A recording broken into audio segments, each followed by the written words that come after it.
Bonjour à tous, ça enregistre, c'est bon? Ok, nous allons commencer. Donc, bienvenue à tous. Alors, je repose la question s'il y a d'autres personnes qui sont rentrées. On n'a que des francophones. Très bien. Donc, la présentation va être faite en français. Ça, il n'y a pas de souci pour ça. Et je veux d'abord vous souhaiter la bienvenue à ce workshop. Donc, il est organisé ce workshop par le Forum territorial de la jeunesse martiniquaise, qui est reconnu comme Martinique Youth Council dans la Caraïbe et également au travers de partenariats dans les institutions européennes. Donc,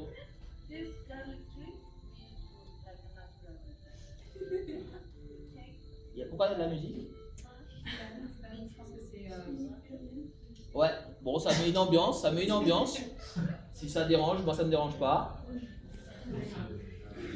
Donc aujourd'hui, on va vous parler du beau cantage. Donc, je pense que la majorité d'entre vous, vous avez regardé un petit peu la présentation, mais en fait, c'est un petit peu plus complexe que ça. Donc, on va faire très rapidement un tour de table pour savoir quelles sont vos attentes en fait par rapport à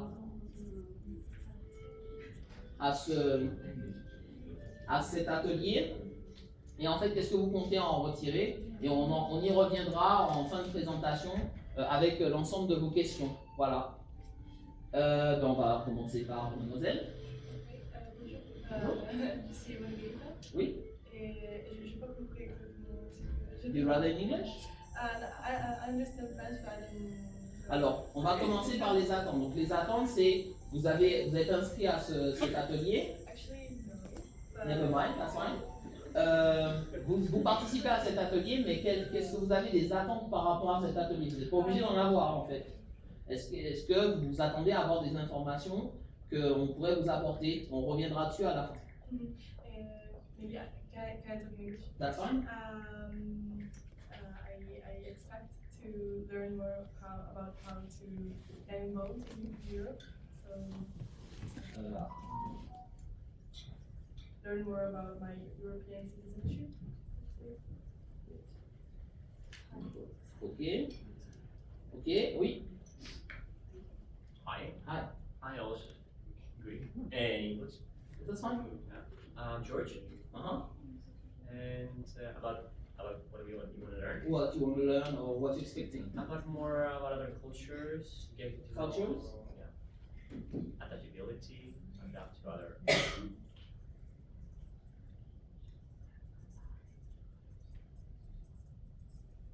I'll be written in French, but that's fine. Okay, that's it? Oui? J'ai pas véritablement d'attente en somme de Il n'y a pas de souci. mais c'était pour apprendre davantage de choses. C'est une culture. Ok, très bien. Oui, à peu près pareil, ouais, voir au fil de la réunion comment on aura peut-être des questions plus tard. Cool. Moi, ce serait des outils de langage. J'ai vu qu'il y avait comment parler avec une espèce de hiérarchie. J'ai plus le mot exact que vous avez mis sur la description de l'atelier, mais c'était parler pour limiter et faire vivre les militantisme. C'est ça. En fait, c'est une technologie pour améliorer le militantisme et le rendre plus efficace. Donc, on va revenir là-dessus, oui. Moi, c'est plutôt par quel moyen un citoyen engagé pourrait demander des comptes à une institution ou à un groupe d'élus sur un programme politique, par exemple, qu'il aurait développé lors d'une campagne qu'il n'aurait pas forcément tenu. Quel moyen de pression, quelle méthode juridique on peut mettre en œuvre pour obtenir justement les résultats escomptés du programme politique de l'élu. Alors, c'est pas vraiment une méthode de pression, mais on va aborder la question sérieusement. Oui, mademoiselle? Honnêtement, moi ce que j'ai remarqué plus, c'est comment en fait améliorer les choses qui sont déjà en place, peut-être via un travail ensemble collectif qui fait qu'on va tous donner en fait nos avis positifs et comme négatifs, et tu pourras améliorer en fait tout simplement le travail déjà fait. Yes. Très bien, ensuite? Oui, c'est à peu près pareil. Super. Cool. Ce serait plutôt dans la forme, donc la démarche utilisée pour atteindre les objectifs du sujet. Alors, plutôt outils? Ça rejoint un petit peu, mais plutôt dans une démarche un peu plus scientifique. Ah, une démarche scientifique, très bien. Alors oui, c'est tout à fait ça.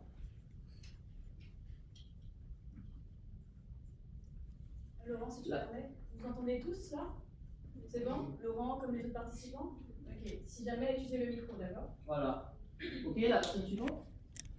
Moi, c'est pour peut-être apprendre à être une meilleure citoyenne dans la vie de tous les jours et aussi par ça de curiosité parce que ça va être intéressant. Ok, moyen citoyen, d'accord.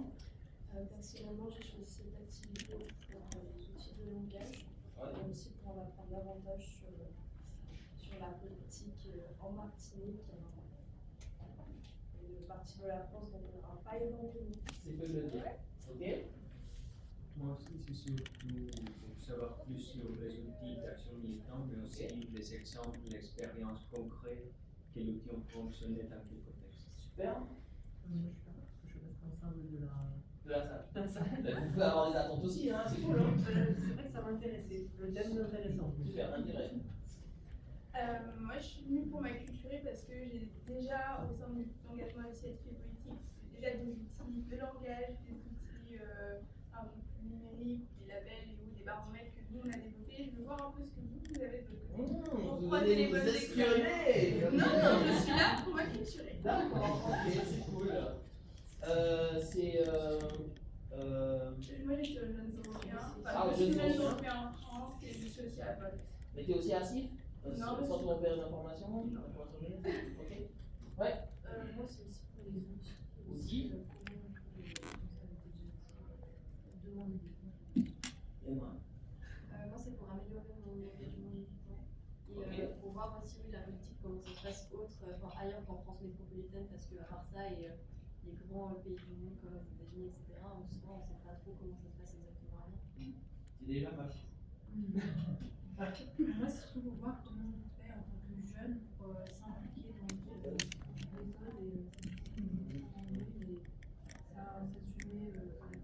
Ok, outils. Ouais, c'est vraiment par curiosité de voir comment ça se passe pour être impliqué, pour comprendre comment ça marche, etc. C'est une globalité. C'était par curiosité. For me, c'est culture. Oh, you speak English? Mais je comprends. Ah d'accord, ok. It's just the culture and how you guys do your ideas. Ah ouais, good. Alors moi, je ne suis pas français, donc le terme de boucantage, c'est quelque chose de nouveau pour moi. Alors c'est créé un nouveau comptage, je vais Mais quand même, je me suis fait une idée de ce que veut dire. Et ce que je veux attendre aujourd'hui ici, c'est comment améliorer mon engagement. Oui. Et quels sont le meilleur moyen pour travailler, pour collaborer, pour atteindre le but. Super, ok.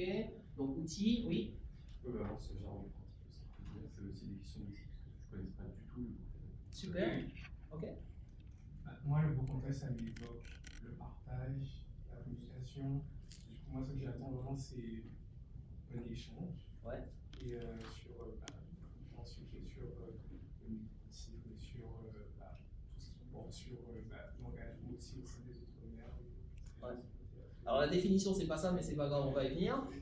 Donc, moi, je voudrais essayer sur le projet parce que je ne suis pas entendu.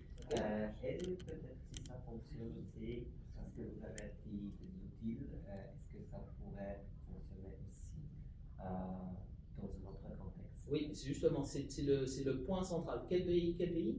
Pologne. Pologne, super. Mon deuxième chouchou après. J'ai eu d'Italie. D'Italie, ok, cool, parfait. Je pense que les citoyens doivent être plus sociaux. Ils doivent, par exemple, je donne les gens.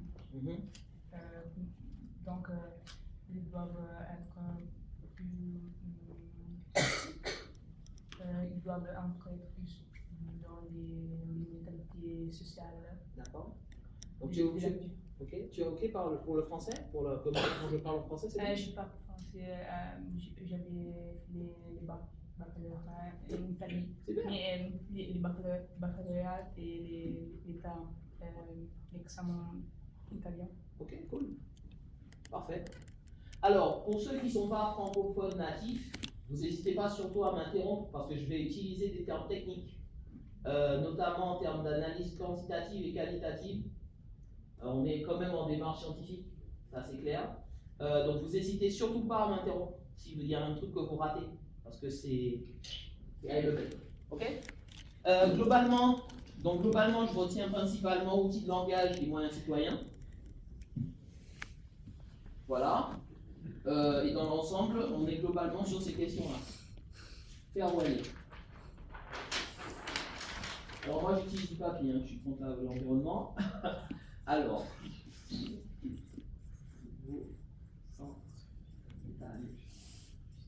Ok.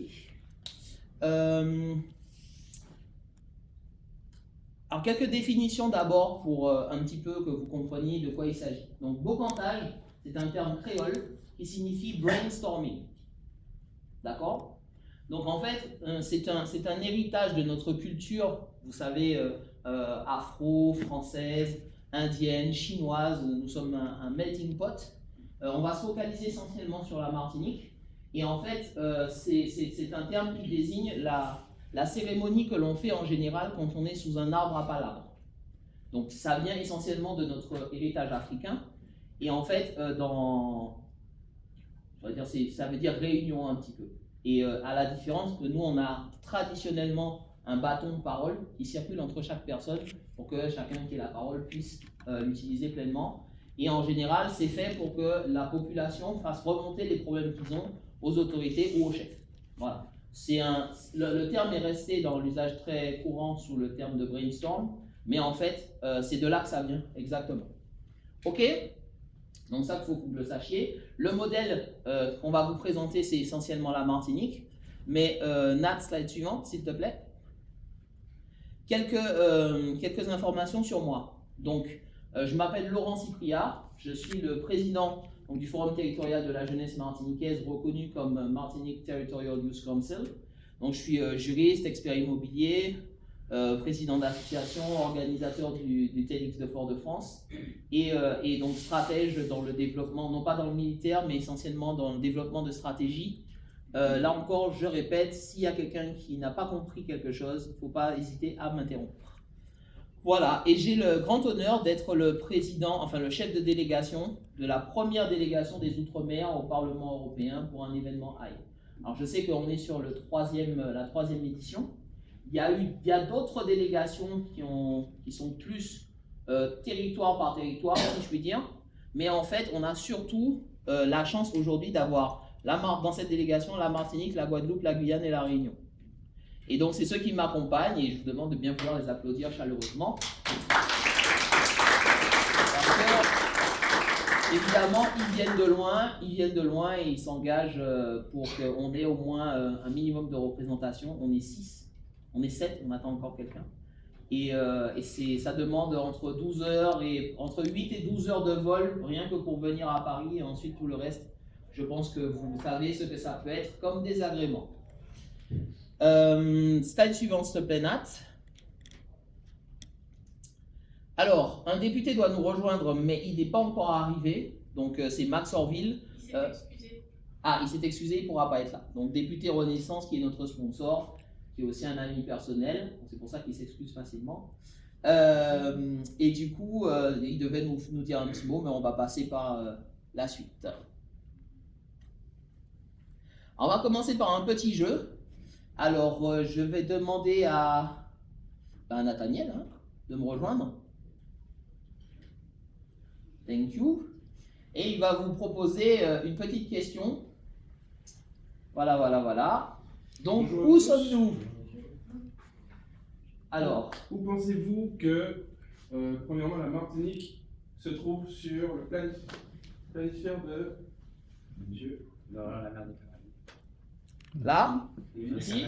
Non, dans les Caraïbes. Là? Il a l'air de traîner une conversation par rapport Là? aux détails. Dans les Caraïbes. Là? Un peu plus bas. Plus bas? Un petit peu plus à droite. Ouais. Voilà. Droite, ouais. Tout le monde est OK avec ça? Alors, slide suivante. Exact. Donc, la Martinique est là. 8000 km de distance, 350-360 000 habitants à l'heure actuelle. Je vais demander à... Nat est toujours là. Vas-y, next. Quelqu'un pour la Guadeloupe? Une autre personne? Non, une autre personne, oui. Bah, c'est juste à côté. C'est-à-dire, ici? Non, mais vraiment juste à côté, quoi, dans les îles Caraïbes. Bon, il y a des bons élèves. Tu vois, j'ai bien choisi mon chouchou. Alors, la slide. Ouais, Guadeloupe, à peu près 380 000 habitants. Voilà. Cédric, pour, à votre avis? À Guyane. Alors, elle est où la Guyane? Elle est sur le continent africain ici? Sud-américain. Ah, sud-américain? Sud-américain là? Non, je vous embête, je vous embête. Quelqu'un de moins bon élève? Peut-être nos amis italiens ou polonais? Alors, la Guyane, elle est où? La Guyane, oui. C'est le Sud-Amérique au nord. Alors, où ça? Ici? Non. Là? Ouais. Là? Oui. Ok? Très bien. Plus complexe, la Réunion? Non. Quelqu'un qui vient de loin, nos amis au fond, là. Voilà, présenté par Raphaël. C'est où la Réunion?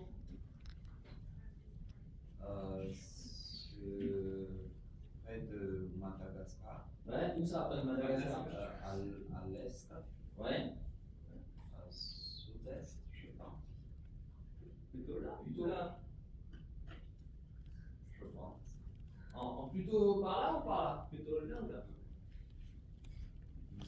Non, en fait, nord-est, je pense. Nord-est, allez, slide. Voilà. Bon, globalement, vous savez au moins situer les différents endroits, c'est déjà pas mal. Il y a moins de 10% des gens qui participent au AI à l'échelle européenne qui le savent. Donc très bien, on a des bons élèves. Donc, oui. Alors la réalité de ces territoires, non, slide précédente. La réalité de ces territoires, c'est deux aspects qui reviennent généralement dans les médias. Donc là, ce sera essentiellement de la vidéo.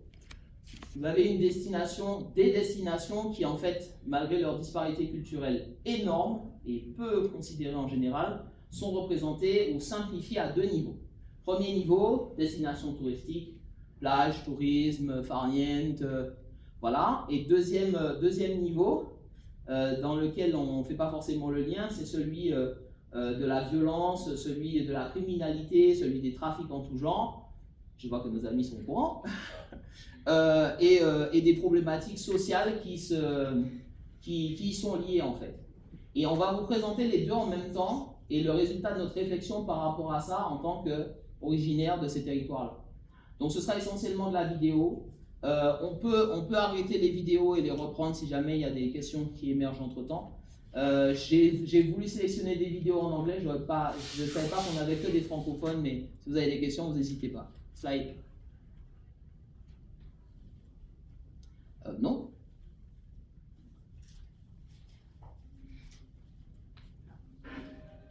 Non. Non, c'est pas celle-là. Oui, c'est celle-là. Tu peux augmenter le son, s'il te plaît? Archipelago of cultures, of knowledge, and visions of futures. This is a unique home, elevated with a touch of progress and modernity. It is a land of innovative experiments, of supportive and constructive initiatives. It is a country, Martinique. Est-ce qu'il y en a parmi vous qui sont déjà allés? Ah oui, je vais noter ceux qui sont déjà allés. Quel prénom? The world's fourth hotspot for biodiversity, our wealth. It is first and foremost En Martinique d'abord et dans le territoire après. in terms of its outstanding quality, the variety of its landscapes, and its community. Exceptional natural assets that are protected and enhanced by the island to innovate and create new economic opportunities.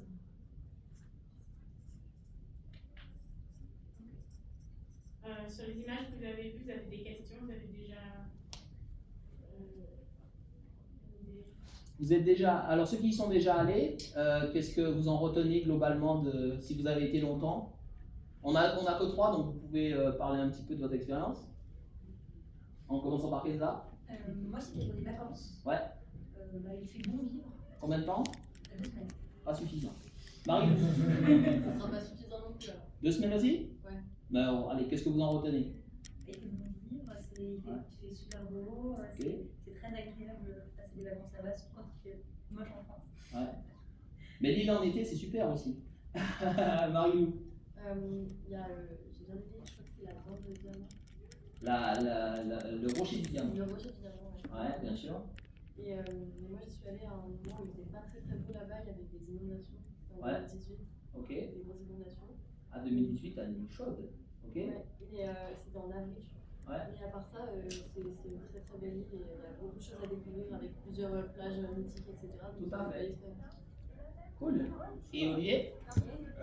Moi, Martinique, pour le coup, j'y suis allé, mais aussi dans des contextes de vacances. Donc, Ouais. Même si j'ai de la famille en Martinique. C'est pas grave, qu'est-ce qu'on retient? J'ai surtout des souvenirs de la Martinique, parce que c'est un petit peu plus récent. C'est la question des paysages. Ok. C'est très très diversifié, qui me rappelle un peu la Réunion. J'ai Ouais. vécu la Réunion. Yes. Voilà. T'as fait du trekking, des trucs comme ça, des plages, ok? Cool. Ok. Ben, on va pas. Oui, pardon? Ce qui est pas mal aussi, c'est qu'il y a une très grande diversité donc, en faune et en flore. Et là-bas, la faune sous-marine, c'est incroyable. Ouais, c'est ok. Et même pour la flore, les randonnées, quand Nice. Super. Deuxième vidéo suivante, s'il te plaît. Dans les rues désertées de Fort-de-France cette nuit, plusieurs détonations résonnent. Alors, ça change de la plage. Sur les barrages, échange de tirs nourris entre ceux qui tiennent les routes et les forces de l'ordre. Cet homme épaule et tire. Une ambiance de guérilla urbaine. Dans ce quartier résidentiel, face à face plus que tendu entre ces jeunes à moto et les forces de l'ordre lourdement armées et aidées par un hélicoptère. 2 policiers sont directement touchés, l'un au bras, l'autre a vu la balle se ficher dans son gilet pare-balles. Au total, 6 policiers sont blessés cette nuit. 4 journalistes sont également pris pour cible. Une nuit émaillée de violences urbaines. Plusieurs voitures sont incendiées ainsi que du mobilier urbain. Des conditions de travail difficiles pour les pompiers. S'il y a risque de propagation, on éteint. S'il n'y a pas risque de propagation, honnêtement, on ne prend pas de risque pour ne pas mettre les agents en danger. Ça, c'est les ordres qu'on a reçus de notre état-major. Donc voilà, mais c'est vrai que toute la nuit, là, ça fait le 3e feu et on tourne. Des scènes qui se répètent depuis le début de la semaine. Ce centre médical, par exemple, a été méthodiquement caillassé, pillé et détruit. Le cabinet est hors d'état de fonctionner. J'ai pas d'ordinateur, j'ai pas de logiciel, j'ai pas de stéthoscope. Ils ont volé mon stéthoscope. J'espère que la vocation va naître en eux. Ce matin, 3 personnes ont été présentées à la justice. 19 barrages sont toujours en cours sur l'île. Alors, j'ai choisi volontairement nos amis entre guillemets de France 24.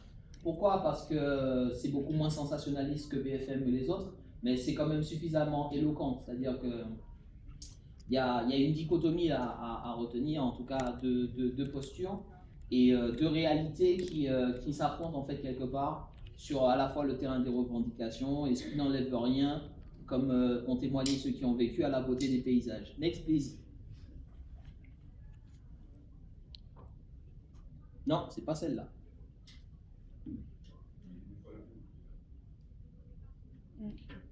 Yes. The port and the airport are key elements of the economic development of Martinique. Its airport is already able to accommodate the new generation of large aircraft. Recently modernized, the port offers excellent hosting conditions to cargo, cruise ships, and oil tankers. 98% of the land has fast broadband internet. Outermost region of Europe, Martinique offers an ideal base to reach other markets in the Caribbean and in Latin America, a nearby market of 60 million people. After developing long-term exclusive links with Paris, Fort-de-France is now ready to open up to its neighbors. Incentives have been put in place to facilitate the implementation, equipment, employment, training, export of new businesses. Martinique offers tax breaks to increase the power and the competitiveness of businesses, and financial interventions designed around European programs. Martinique has great assets. It has heart and soul, ideas, people, and project leaders. Join us, build with us, invest with us, invest in Martinique. Merci. Next.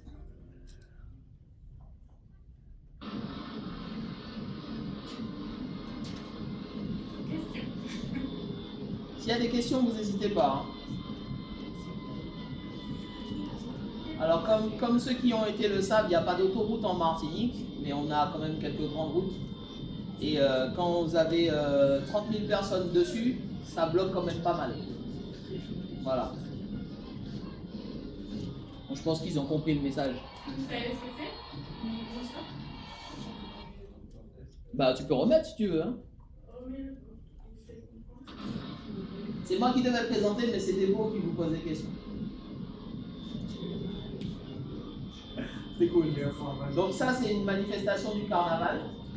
Vous allez entendre beaucoup de chansons très intéressantes sur la maman du préfet, sur celle du chef de la police, celle du maire de Fort-de-France, celle du président de la région, mais avec une préférence tout de même pour celle du préfet, qui d'ailleurs a été évacué en avion. Enfin bon. Voilà, donc ça vous donne une petite idée en fait de là où on se situe et de cette double réalité qu'on ne peut pas ignorer quand on vit là et qu'on ne passe pas que 2 semaines ou 3 semaines pendant les vacances. Next please. Une petite idée aussi du rapport qu'on a Je t'en prie Déborah. Une question? Oui, question? C'est justement le dom-tom, dans la crise des Gilets jaunes, ça a vraiment fait énormément parler. Au contraire, il y a eu évidemment en France, à Paris ou dans des grandes villes, c'est vrai que les dom-toms, ça a vraiment explosé et on a vu une cohésion massive au sein des diverses îles. C'était assez flagrant. Ouais. Ouais. Ce qu'il faut, avant de te donner la parole, ce qu'il faut comprendre, c'est que ici on est dans un contexte européen.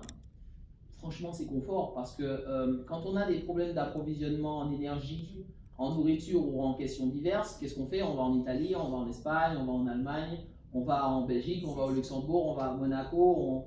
Même pendant la crise Covid, on pouvait aller au restaurant à Monaco parce que. Ouais.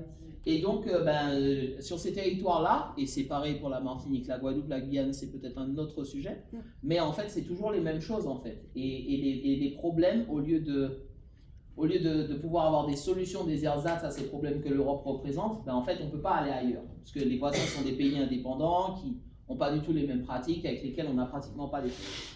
Voilà. Oui. Ma question serait comment vous transformez ces problématiques liées aux îles françaises, du territoire français, à une problématique européenne et comment vous arrivez à vous inclure dedans. Quels sont les outils pour faire ça, transformer ça en problématique au niveau européen? C'est super, ça me mène à la slide suivante à laquelle je vais répondre, mais je donne d'abord à Kenza. Ma question, elle tourne autour de ça. Ok, super, next, Nat. En fait, on a fait un constat qui est assez évident. C'est-à-dire que dans la contestation politique, ce qu'on appelle les grèves, les riots, les contests, tout ce que vous voulez, les carnavals chez nous, parce que ça a une importance tout à fait particulière de remise en question de l'ordre, on va dire, administratif et économique. En fait, on a identifié qu'il y a 2 mentalités globales qui ressortent. Une jeunesse consciente, c'est-à-dire qu'en fait, aujourd'hui, à l'ère où nous vivons, on n'a plus affaire à des problématiques qu'on a rencontrées il y a 200 ou peut-être 300 ans en avant, ou auparavant, où en fait, il n'y avait pas des références littéraires qu'on partage tout sur nos territoires, Fanon, Glissant, Césaire, Saint-John-Perse pour la Guadeloupe, Roland-Garros pour la Réunion, pour la Guyane, le président Monnerville qu'on a tendance à oublier un petit peu trop facilement en France. Mais en tout ça pour dire que ces 2 consciences s'affrontent. C'est-à-dire qu'il y a des gens qui disent que pour pouvoir atteindre de vrais résultats concrets et pour éviter qu'on nous prenne pour des cons, vous vous m'excuserez le langage châtié, mais je pense qu'il est adapté. Il n'y a qu'un seul moyen, c'est de foutre le bordel. Ça dure 2 jours. Au bout de 2 jours, généralement, ça se calme. Après, ils nettoient le tout et ça donne les résultats qu'on connaît. C'est-à-dire quasiment 0 résultat ou une situation encore pire qu'avant. Surtout que maintenant, ils s'en prennent aux ambulances, aux pompiers, aux forces de l'ordre et aux cabinets médicaux. Il faut le faire. Donc, quand on a vu la situation se dégrader autant, et aujourd'hui sur la question des symboles dans l'espace public, notamment les statues, mais pas que, chez nous, il y a une grosse question sur les statues, qui est maintenant réglée, il n'y en a plus. Du coup, on a quand même cette problématique qui se pose concrètement. On fait quoi avec ça? Et on a essayé, en tout cas, d'avoir une discussion avec une jeunesse consciente, constructive, qui se dit, bah non, nous, on veut pas de la violence. On a une expression chez nous qui est très connue, qui on veut pas de la violence, on veut coquer. Voilà. Apparemment, ceux qui ont été là en Martinique connaissent, mais c'est une vraie expression qui a tout son sens et à laquelle je valide complètement. Voilà. Voilà, exactement. Donc, plus sérieusement, on s'est dit, il faut qu'on trouve une méthode tout aussi efficace, si ce n'est plus, pour, sans aller dans la confrontation, la destruction, la recréation de l'enfer sur nos territoires où c'est déjà problématique et puis en plus ça fait souffrir ceux qui sont déjà dans la galère le plus souvent, parce que les autres sont protégés par la police. Donc comment on fait pour mettre en place un truc efficace? Et c'est là qu'est venue notre réflexion. Donc, slide suivante. Alors, est-ce que j'ai répondu à ta question? Alors, comment on fait pour s'inspirer de l'Europe? Donc, nous en fait on est... Oui. L'Europe peut inclure ces territoires-là dans leur politique et dans l'amélioration en fait des infrastructures, de l'économie, de l'éducation, sans forcément laisser tomber ces territoires. Ouais. Alors ça c'est très simple et en même temps c'est très compliqué. Mince.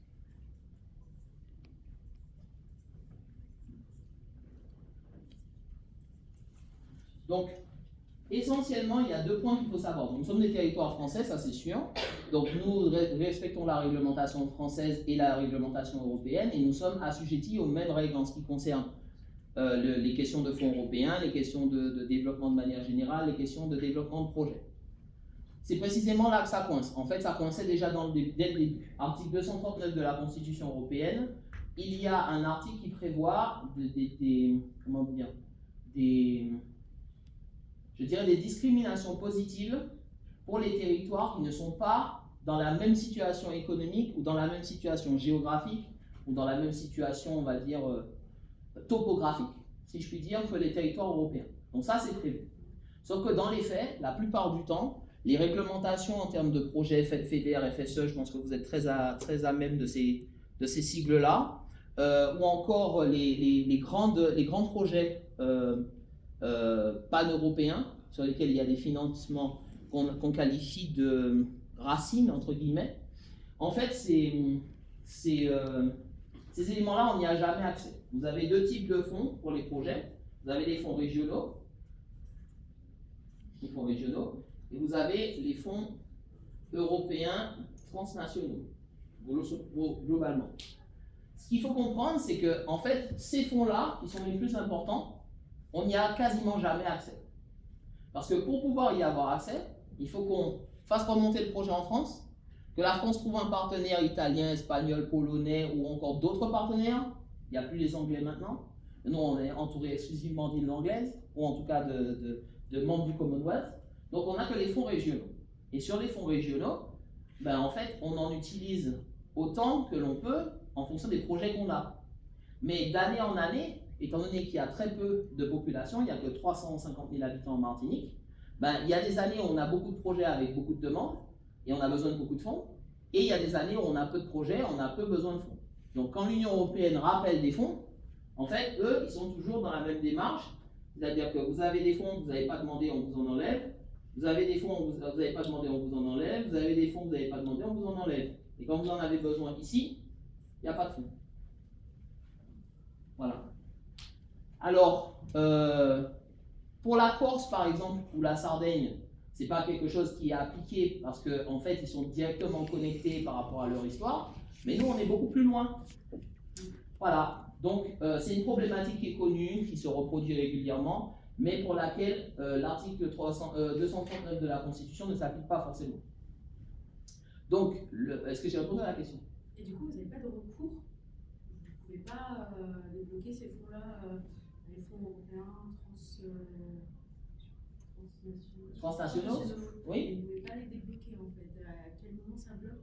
En fait, ce n'est pas une question de recours. C'est que nous, des projets comme ça, on n'en a tout simplement pas. On n'a pas de projet, par exemple, avec la Pologne en tant que territoire Martinique. La France a des projets avec la Pologne. C'est pas possible de créer du coup un nouveau fonds quoi, pour répondre à des problématiques comme les vôtres. Alors ça, il faudrait que le Parlement le décide à l'unanimité, que ce soit intégré dans le dispositif. Le problème, enfin, que ce soit intégré ici. Le problème qu'on a, c'est que si on peut me faire une petite recherche rapidement, Déborah, tiens.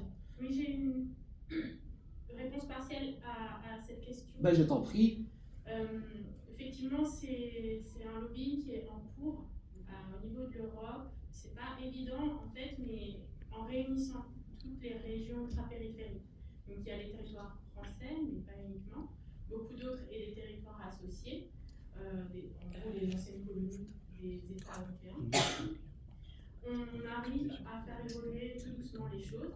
Il y a notamment à la Martinique un collectif qui n'a pas de statut associatif particulièrement, il n'y a pas vraiment d'identité bien définie sur le plan administratif, mais qui réunit des associations, des collectivités, ainsi que des entreprises, quelques entreprises, qui utilisent les dispositifs de mobilité dont l'Europe nous ratifie. Donc, ils se sont, on va dire, groupés, et au fur et à mesure, ils obtiennent des petites modifications, notamment pour utiliser les fonds Erasmus. Bon, nous, on ne rentrait pas dans les cases, en gros, parce qu'à chaque fois, les budgets explosaient à cause juste des billets d'avion, pour faire des échanges avec les pays d'Europe. Donc, on a eu quelques adaptations, des augmentations d'enveloppes spécifiques pour ces territoires. C'est déjà en cours. Mais effectivement, c'est très lent par rapport aux besoins que l'on a. C'est ça. Alors, juste avant, pour terminer, pour cette question, avant qu'on traite d'autres questions, là où on a des difficultés dans le lobbying, c'est concernant les notions de PIB. Tout le monde est OK avec la notion de PIB. En fait, à cause de sa dimension et de ses habitants qui sont essentiellement, qui seront de plus en plus des retraités, on a un PIB qui peut parfois être plus élevé que certains autres pays européens de l'Est notamment. Ce qui fait que quand nous, on peut introduire ce type de demande au travers de nos députés, dans la mesure où ils viennent, ça c'est un autre débat, en fait, ça pourrait avoir des difficultés à passer par rapport à d'autres territoires européens de l'Est et surtout l'intégration qui se met en place avec, en tout cas qui est en cours de traitement avec l'Ukraine, les Balkans, etc., que vous connaissez sans doute tous. Ce serait peut-être un peu superflu de la France de demander un traitement particulier, alors que les indicateurs économiques révèlent que la situation peut être entre guillemets meilleure que celle de ces autres pays-là. D'autres questions? Alors Kenza, il faut laisser la parole aux autres. Oui? Oui, du coup, vous y avez répondu là. D'accord. Et pourquoi pas, au lieu d'accéder à des fonds européens ou transnationaux, pourquoi pas juste augmenter en fait les fonds régionaux? Parce que du coup, les autres, vous ne les utilisez pas, donc si vous ne les utilisez pas, on les reprend. Oui. Et les fonds régionaux, c'est ce que vous utilisez. Mais en fait, c'est pareil, c'est ce que j'expliquais, ça c'est pour les fonds régionaux aussi. Donc si par exemple la Martinique et la Réunion d'ailleurs sont l'un des deux territoires, et la Guyane aussi, qui créent le plus d'entreprises par an. C'est entre 3000 et 5000. Rapporté au nombre d'habitants, ça fait une entreprise toutes les 100 personnes qui sont créées chaque année. Sauf que ces entreprises ne vivent jamais plus de 3 ou 5 ans. Seule une dizaine de pourcents d'entre elles vivent plus de 3 ou 5 ans. À cause justement de l'exiguïté du marché et de la quasi-impossibilité d'exporter, d'importer, etc. Toute cette dynamique-là. Comme je disais, les fonds régionaux, c'est FSE, FEDER, vous êtes tous à peu près au courant de ce que c'est demandé essentiellement par les entreprises. Par exemple, sur le FEADER, qui est le Fonds agricole européen, on n'a pas de souci. Parce que chaque année, les fonds sont consommés et même la nécessité est supérieure à la demande du fonds. Mais par contre, pour les entreprises, ça peut varier d'année en année. Il y a des entreprises qui vont demander, des entreprises qui ne vont pas demander, ou qui ne sont pas au courant des dispositifs concrètement. Et donc nous, notre boulot, c'était aussi de leur faire savoir ça. Other questions? Non? Tout le monde est OK sur la même longueur d'onde? Yes. Tu as trouvé les résultats pour moi? Oui, en 2021. Donc, à titre de comparatif, par exemple, la Pologne en 2021, donc là c'est selon la BPI, a eu un PIB de l'ordre de 674 millions d'euros, alors que la Martinique, sur la même année, a un PIB de 9 millions d'euros environ. Donc on voit bien que le rapport, il est quand même assez important. Donc c'est juste un exemple des disparités qui peuvent exister entre des territoires qui se situent sur le continent européen et des territoires qui se situent, on va dire, outre-Atlantique, si on prend une position du coup européenne. Oui. Donc s'il existait une possibilité pour développer le pays, c'est ça? C'est-à-dire que vous développeriez le pays pour avoir peut-être l'objectif d'avoir une croissance continue? Non, en fait c'est pas ça. La problématique c'est que les fonds qu'on a et qu'on utilise, on peut les utiliser. Simplement, c'est les mécanismes qui ne fonctionnent pas.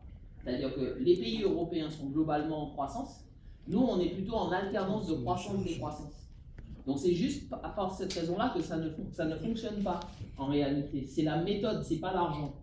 Donc une fois que ça, c'est la méthode qui est au courant, pour mettre une méthode en place discriminatoire, il faut des raisons de le faire et il faut que tous les autres pays européens l'acceptent et disent ben oui, on est OK pour ça parce qu'il y a tel problème. Alors que souvent, les députés sont focalisés sur les problèmes de leur circonscription, ce qui peut tout à fait se comprendre.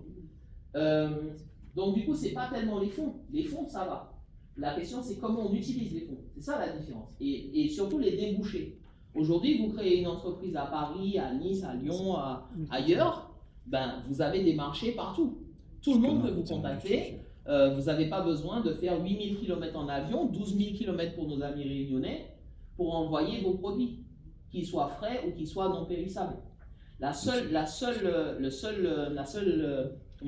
seul produit d'exportation qui n'est pas soumis à ces problématiques-là, c'est évidemment tout ce qui est numérique, tout ce qui est programme, tout ce qui est outils.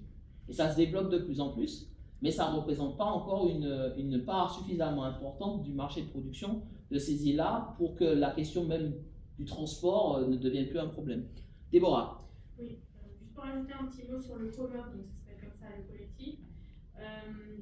C'est une part de la réponse à ta question, c'est qu'en fait, pour améliorer, pour que l'Europe puisse nous venir en aide, il faut qu'on ait plus d'échanges avec l'Europe. Donc ça veut dire plus de projets pour les jeunes, mais pas uniquement, avec les pays européens.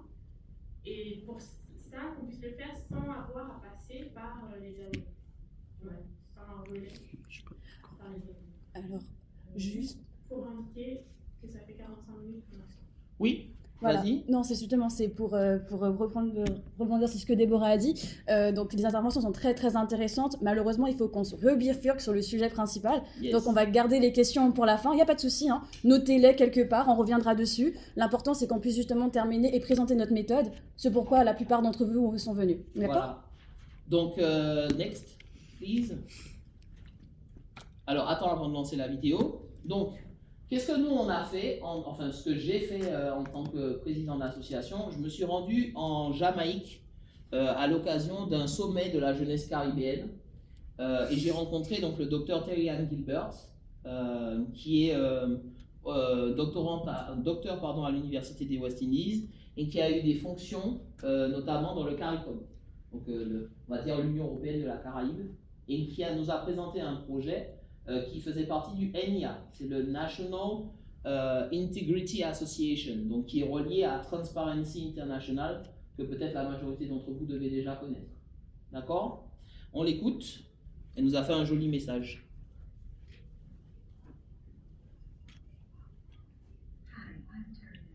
Son. Je peux pas, il faut augmenter là-bas. Ouais. It's too late.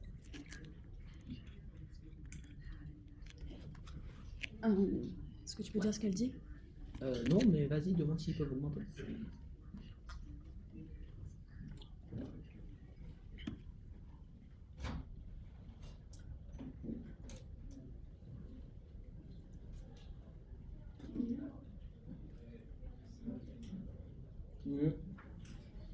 Bon, ben c'est pas grave. Hein. En fait, elle nous a expliqué qu'on s'est inspiré de sa méthode.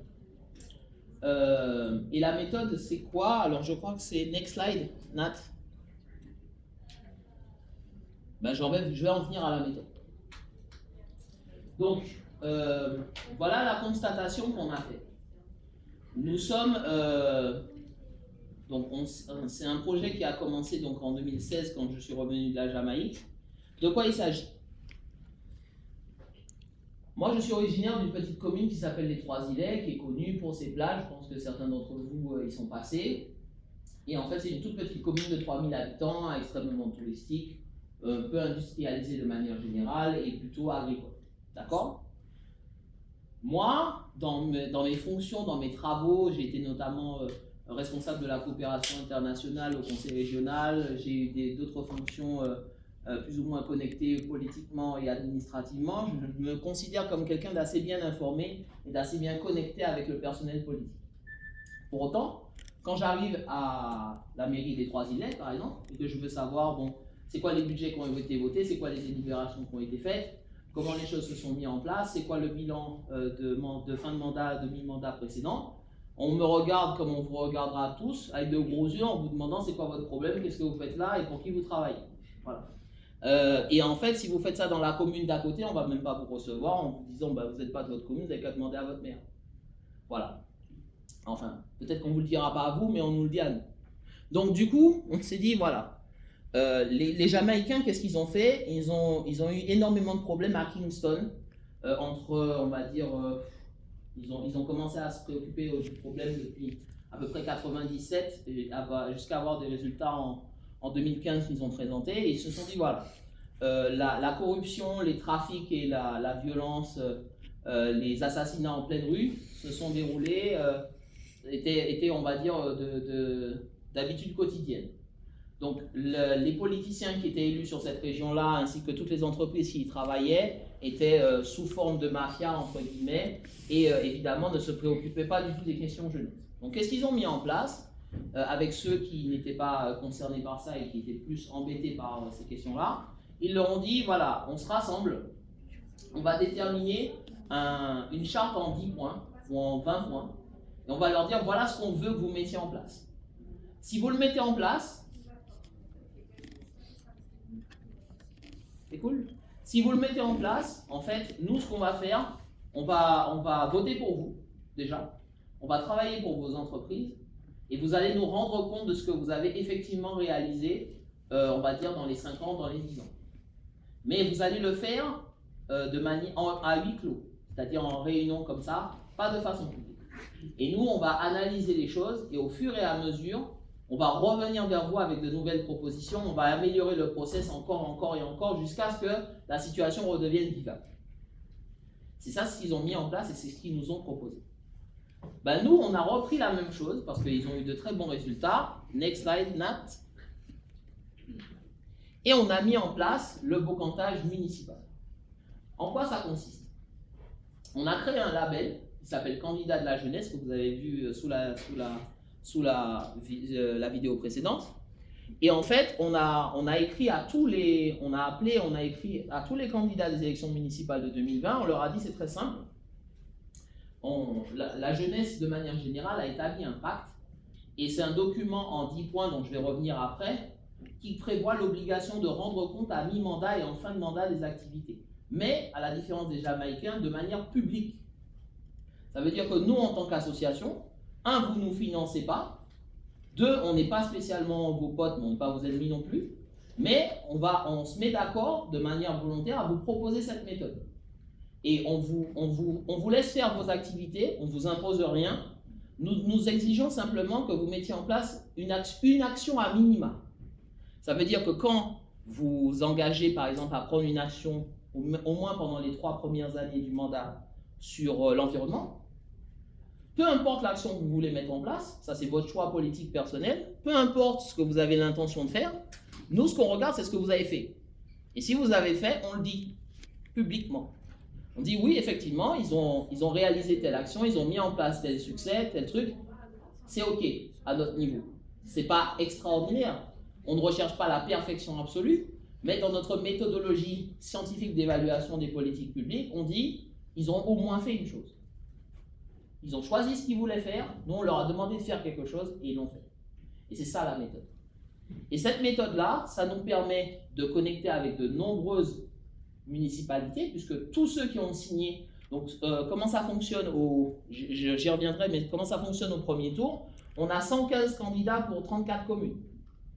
Donc il y a quand même du monde qui se bouscule à la porte. On a 35 personnes qui signent, et on se retrouve avec 6 élus au premier tour.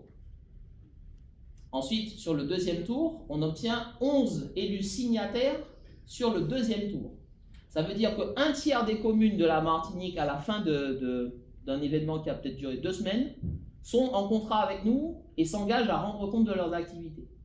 Ça veut dire aussi que nous, on les réunit après et on s'assure d'avoir tout le temps accès à eux. Ça veut dire qu'on va les voir, s'ils ont besoin d'aide pour mettre en place une politique publique, on les aide. Et on leur rappelle bien régulièrement qu'on va exposer leurs résultats. Et comme ça, ils font beaucoup plus attention, premièrement à la façon dont ils nous reçoivent, et surtout à la façon dont ils reportent les actions qu'ils ont menées.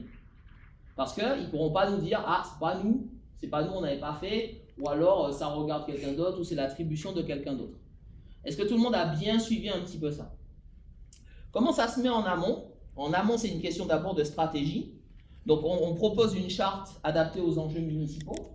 Donc, on sait quelle est la responsabilité d'une commune. Et surtout, on s'assure que les 10 points, c'est mieux de le faire en 10, mais on peut le faire en autant de points qu'on veut, correspondent bien aux attributions d'une mairie. Ça ne sert à rien d'avoir quelqu'un qui s'engage à mettre en place une politique diplomatique alors qu'il n'a pas de compétences diplomatiques. Est-ce qu'on est tous d'accord là-dessus? Voilà. Donc, on s'assure que les gens ont bien, que le besoin correspond bien aux attributions de la collectivité. Ça, c'est la stratégie. Deuxième partie, le rassemblement. C'est une méthode qui nécessite relativement peu de personnes pour que ça fonctionne, mais par contre, au début, il faut qu'il y ait un rassemblement assez important de personnes. Chez nous, en Martinique, un rassemblement de 250 jeunes, c'est déjà un rassemblement important. En Europe, il faut faire un petit peu mieux que ça. Mais en réalité, l'avantage, c'est qu'une fois que vous avez ce rassemblement, vous avez une liste de priorités qui ne représente pas seulement les préoccupations de votre organisation. Parce que si vous le faites en interne par vous-même, on pourra vous reprocher que non, c'est pas les jeunes qui le veulent, c'est vous. Et ça, c'est pas quelque chose sur lequel on veut se faire attaquer. En février, organisation, donc tout ce qui est planning, suivi, comité, etc., si vous avez la possibilité d'en avoir. Mais vous allez vous rendre compte de quelque chose, c'est que c'est très facilement numérisable comme méthode. Beaucoup de gens peuvent mettre en place cette méthode-là de manière quasi entièrement numérique. Nous, on a eu des bons succès au niveau numérique. Signature de documents au niveau numérique, réunion Zoom, toutes ces technologies qui avant intéressaient que quelques spécialistes, aujourd'hui sont globalisées à tout le monde. D'accord? Donc ça, c'est un gros avantage qui vient encore améliorer et simplifier la méthode. Élections. Donc quand les élections arrivent, il y a 2 phénomènes qui se passent. Le premier, c'est que les candidats que vous n'attendez pas forcément, ils viennent vers vous, parce que c'est vous qui avez la charte à faire signer, et c'est vous qui délivrez le label qui va leur être utile pendant la campagne. Il y a des personnes qui ne recherchent pas forcément les labels, mais qui sont à la recherche vraiment d'une méthode qui va mettre en valeur l'action qu'ils ont l'intention de faire. Et comme ils sont plus fragiles pendant la période des élections, ce qui est tout à fait évident, ben forcément, vous captez plus facilement leur attention et vous leur dites, voilà, vous signez, il n'y a pas de problème, mais sachez qu'on va revenir pour voir ce que vous avez fait. Est-ce que tout est OK à ce niveau-là? Donc, l'avantage aussi de cette méthode, c'est qu'à ce moment-là, il faut faire partir des communiqués de presse. Et nous, on a eu beaucoup de succès à ce niveau-là parce qu'on a été invité dans toutes les rédactions, tout ce qui est soirée électorale, tout ce qui est proposition de nouvelles méthodes. Et plus c'est innovant, plus c'est cutting edge, plus les médias, ils en raffolent. Donc, si vous avez la possibilité, que vous êtes nombreux dans votre organisation, prévoyez des personnes qui iront dans les médias parce que ça va aller vite. Mais sinon, surtout, répartissez-vous bien la question de la gestion médiatique parce que les couvertures, c'est pas de la couverture nationale, c'est pas de la couverture internationale, mais en termes de couverture locale, c'est très très bon si vous faites partir bien vos communiqués de presse. Et enfin, l'évaluation. Donc, assurer le suivi concrètement, c'est accompagner les collectivités qui vous sollicitent. Si quelqu'un ne peut pas vous solliciter, n'a pas besoin de vous, Vous n'avez pas besoin de rentrer en contact avec eux pendant les 3 années en question. Vous reviendrez à la fin pour voir ce qu'ils ont fait. Mais s'ils vous contactent, je pense que dans la démarche, il y a un peu quelque chose d'un devoir moral ou un devoir éthique plutôt. Ce serait de les accompagner s'ils vous demandent de l'aide, en fait. Donc, aussi prévoir commission, task force ou autre élément comme ça dans ce domaine. Ça, c'est la planification. Est-ce qu'il y a des courtes questions par rapport à ça?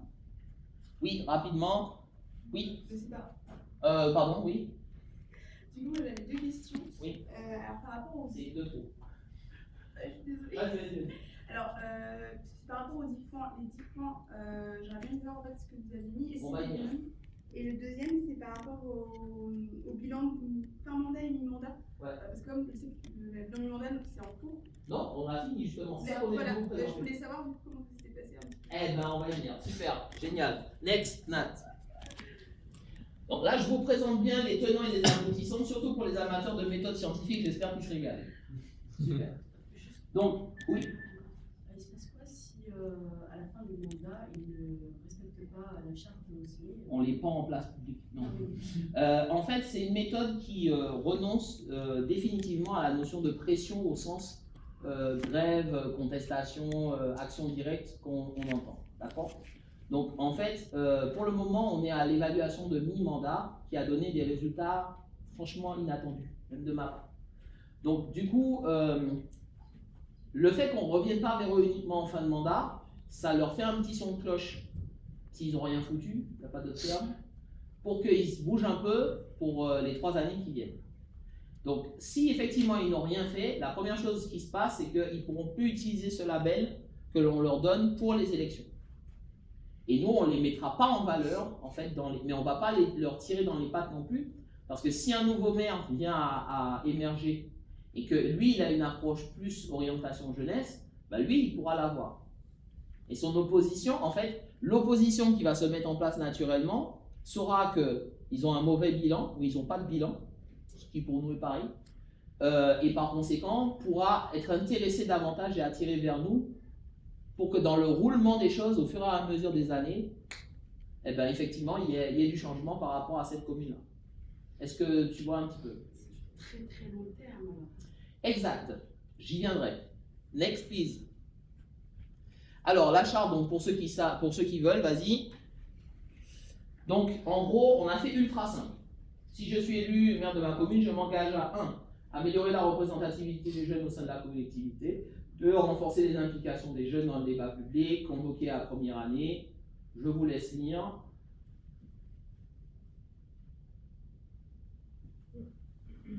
Ça, c'est première version. Hein.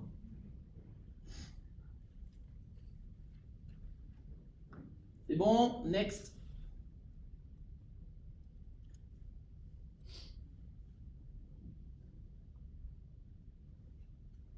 Donc ça, c'est 250 personnes, comme je disais. Et en dernière ligne, faire un bilan de l'ensemble de ce programme d'action avant la fin de mon mandat. Ah, c'est peut-être une ancienne version. Donc c'est à mi-mandat et en fin de mandat en collaboration avec les associations œuvrant pour la jeunesse. Alors, la charte en elle-même n'est pas forcément proposée par une seule organisation. Elle peut être proposée par 3, 4, 5, 6, 7 organisations. Mais il faut toujours une organisation référente parce que il se peut qu'au fur et à mesure des années, pour diverses raisons, telle association ne soit plus disponible, elle ne fonctionne plus, etc. Et surtout, pour que le processus soit validé scientifiquement, vous devez avoir des observateurs indépendants de votre action que vous mettez en place en tant qu'observateur indépendant. C'est-à-dire des gens qui ne sont pas de votre association, pas de votre famille, etc., qui n'ont pas de lien économique avec vous, qui contrôlent bien de l'extérieur que ce que vous faites est OK. OK? Est-ce qu'il y a quelqu'un des rapides questions sur le document qu'on a présenté? Non? Tout le monde est OK? OK, next. Donc on en arrive sur les résultats, on va vous les présenter sous forme de charte. Donc 115, donc résultat premier tour 15 mars 2020. 115 nombre de candidats à tête de liste au premier tour. On ne travaille qu'avec des têtes de liste. Des gens qui disent qu'ils sont responsables de quelque chose pendant les élections, faut pas les croire. Je dis ça, on est sympathique, mais on n'est pas naïf. Ok? Ne prenez des signatures que des gens qui vont être maires, ou en tout cas qui ont de grandes chances de l'être. 25 c'est le nombre de candidats élus au premier tour. Donc chez nous, c'est un des chiffres très importants, c'est une petite commune. 20 le nombre de signataires au premier tour. Donc ça ne veut pas dire qu'on les a tous, mais on en a perdu 14. Qu'est-ce qu'on fait de ceux qu'on a perdus, à votre avis? Au contraire, il faut les whitelister. En fait, dans les conseils municipaux, ils n'ont pas été élus, mais ils ont des postes. L'avantage que vous allez avoir avec un membre de l'opposition qui a signé le pacte et un maire qui a signé le pacte, sur les délibérations qui concernent la jeunesse, il ne peut pas y avoir quelqu'un qui dit non. Donc si vous avez, si un de vos points arrive en délibération et qu'il y a un mec de l'opposition qui a envie de dire « Ah ben non, on ne peut pas aider le maire sur ça », il dit « Non, mais tu t'es engagé. Le maire s'est engagé, il a mis en place, nous on dit que c'est OK, toi tu ne peux pas dire que c'est pas OK. » Et vice versa. Vous voyez ce que je veux dire? Donc il ne faut pas les blacklister, il faut les whitelister. C'est-à-dire qu'ils ne sont pas élus, mais il ne faut pas les ignorer. Il faut avoir des communications avec eux parce que comme ça vous vous assurez qu'il y a une grande majorité et en tout cas un accord dans les majorités pour bosser avec eux. Et enfin, on a 6 candidats signataires élus. Donc dès le premier tour, on a déjà 6 personnes élues. Next, Nat. Donc 19 le nombre de candidats tête de liste au premier tour, 7 le nombre de candidats élus au second tour, 12 le nombre de signataires au second tour. Alors nous on a décidé de garder les signatures ouvertes jusqu'à la fin du deuxième tour. Il y a des gens qui, pour des raisons qui leur sont propres et des questions de culture, nous on a la culture d'avoir 15-20 minutes de retard, c'est pour ça qu'on a commencé un peu tard, mais en gros, ce que je veux dire c'est que il y a des gens qui ne vont prendre conscience de la situation électorale qui se présente à eux qu'au moment où ils auront le nez dedans. Ça ne demande pas tellement plus de logistique, c'est pas tellement plus compliqué que ça. En général, ce sont des gens pressés, ils viennent, ils signent, ils repartent. Ça, il n'y a aucun souci avec ça. OK? Et donc, on se retrouve avec un total de 11 maires signataires élus. Je rappelle que ça représente une commune sur 3 sur le pays, tout entier. Si on rapporte ça en termes de ratio quantitatif, tu es OK? Ah, on a perdu les Italiens. Ratio quantitatif? D'accord. Donc, la Martinique, c'est... Ah bon, je vais y revenir dans l'autre slide. Je crois qu'il y a une autre slide. Nat? Non, la suivante. Ouais. Alors, quantitatif, c'est quoi? C'est qu'il y a 34 communes. Vous avez la carte là complète. Et nous, on en a 11. Donc, ça fait une commune sur 3. OK? Ça, c'est le quantitatif. Donc, tu peux revenir à 2 avant. Encore. Voilà. Donc, du coup, ça, c'est des performances auxquelles, franchement, on ne s'attendait pas. Donc, next, please. Sauf s'il y a des questions. Il n'y a pas de questions. Très bien.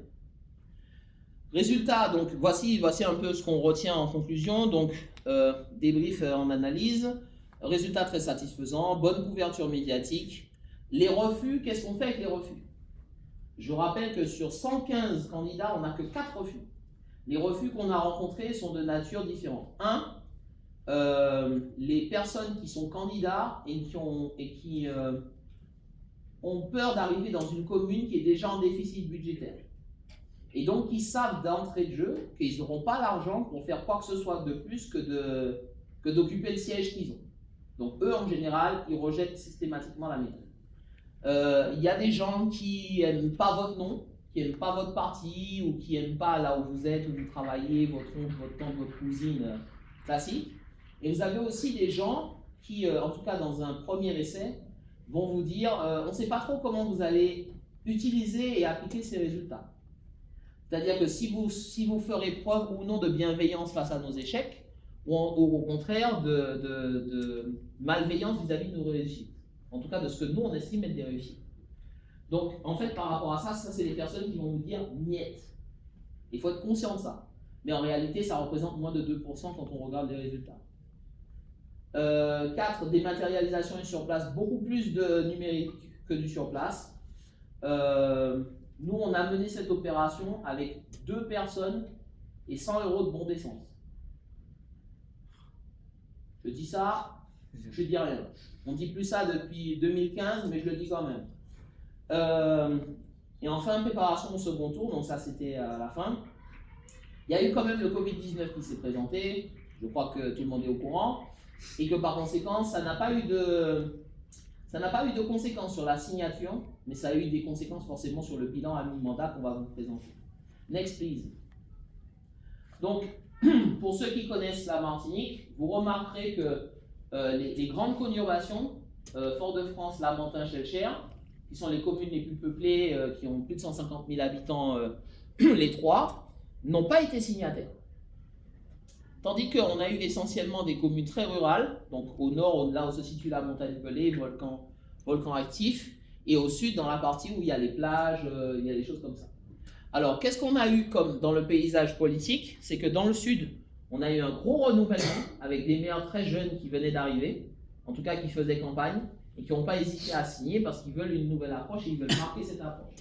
Dans le nord, des communes extrêmement, même considérablement très âgées sur le plan démographique, où en fait les gens sont vieux, mais ils voient leurs petits-enfants partir et ne pas revenir.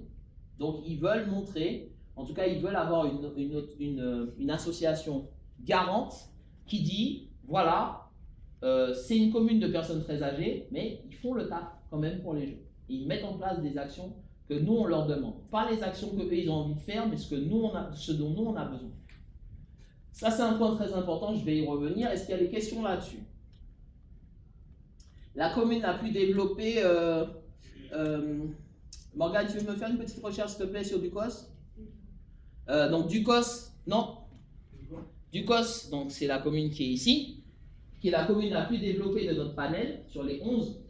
En fait, Ducos, c'est, je ne sais plus combien d'habitants, mais c'est une commune qui est développée et qui, par conséquent, a reçu un nouveau maire et qui avait l'intention d'avoir de bons résultats sur la suite. Est-ce que tu as... Oui, Kenda? Est-ce que la taille des communes influe sur les résultats? Pas du tout, parce qu'en fait, éthiquement, c'est la même charte pour tout le monde, c'est la même grille d'évaluation pour tout le monde, c'est la même période de signature pour tout le monde. Tu n'es pas venu à l'heure, tu n'es pas venu au bon jour, tu ne signes pas. C'est le même traitement pour tout le monde. Alors, c'est vrai qu'on c'est un territoire très petit, 90 km de long sur 11 de large, mais tu peux, en pleine campagne municipale, tu peux trouver 1000 raisons de ne pas venir.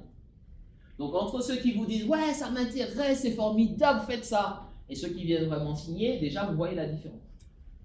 Il y a les gens qui font et il y a les gens qui disent. Ce n'est pas les mêmes personnes en général. Ok? D'autres questions sur ce point-là? Oui? Moi, j'avais une question.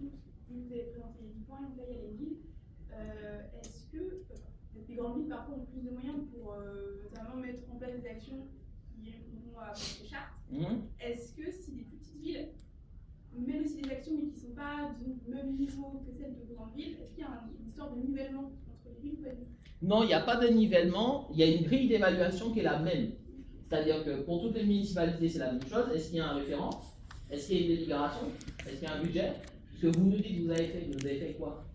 Est-ce qu'il y a des associations qui sont partenaires, qui ont fait des réunions avec vous? Est-ce qu'il y a une évaluation du nombre de personnes qui sont concernées par les politiques publiques que vous avez mis en place? Est-ce que, à la fin, on fait un ratio, c'est validé ou c'est pas validé, point. Que ce soit une petite commune qui met en place son conseil de jeunesse, ou que ce soit une grande commune qui met en place son conseil de jeunesse, ça reste un conseil de jeunesse. La question, c'est est-ce que tu as fait ou est-ce que tu n'as pas fait? Le problème, c'est quand tu n'as pas fait, alors que tu as dit, tu as signé que tu allais faire. Est-ce que tout le monde voit bien la différence? Ok, yes. Juste dis les moins 10. Pardon? Les moins 10. C'est pas grave, on n'est pas pressé. Alors, next. Il y a une question. Oui. Il faut pas baisser l'interview en 96. C'est une réalité économique qui leur permet pas, parce qu'ils avaient eu pensé d'un point de vue économique pour faire ces choses-là, donc ils ont signé la charte, mais quand ils sont sur le terrain, ils ne peuvent pas le faire. Donc ces personnes-là, vous allez du coup leur porter préjudice, alors que d'un point de vue physique et économique, vous n'avez pas les moyens. Pas du tout. Alors, nous, on part du principe, moi je suis juriste, on part du principe de la situation inévitable. C'est-à-dire que le Covid, c'est extérieur à vous. Le fait que vous n'ayez pas fait, c'est pas extérieur à vous. Ça veut dire que sur une échelle de 3 ans, une analyse à mi-mandat, et sur l'échelle de 6 ans, une analyse à fin de mandat, le Covid, ça n'a pas duré 6 ans. Donc vous n'avez pas fait pendant la période où il y avait un cyclone, où il y avait une crise économique, où il y avait une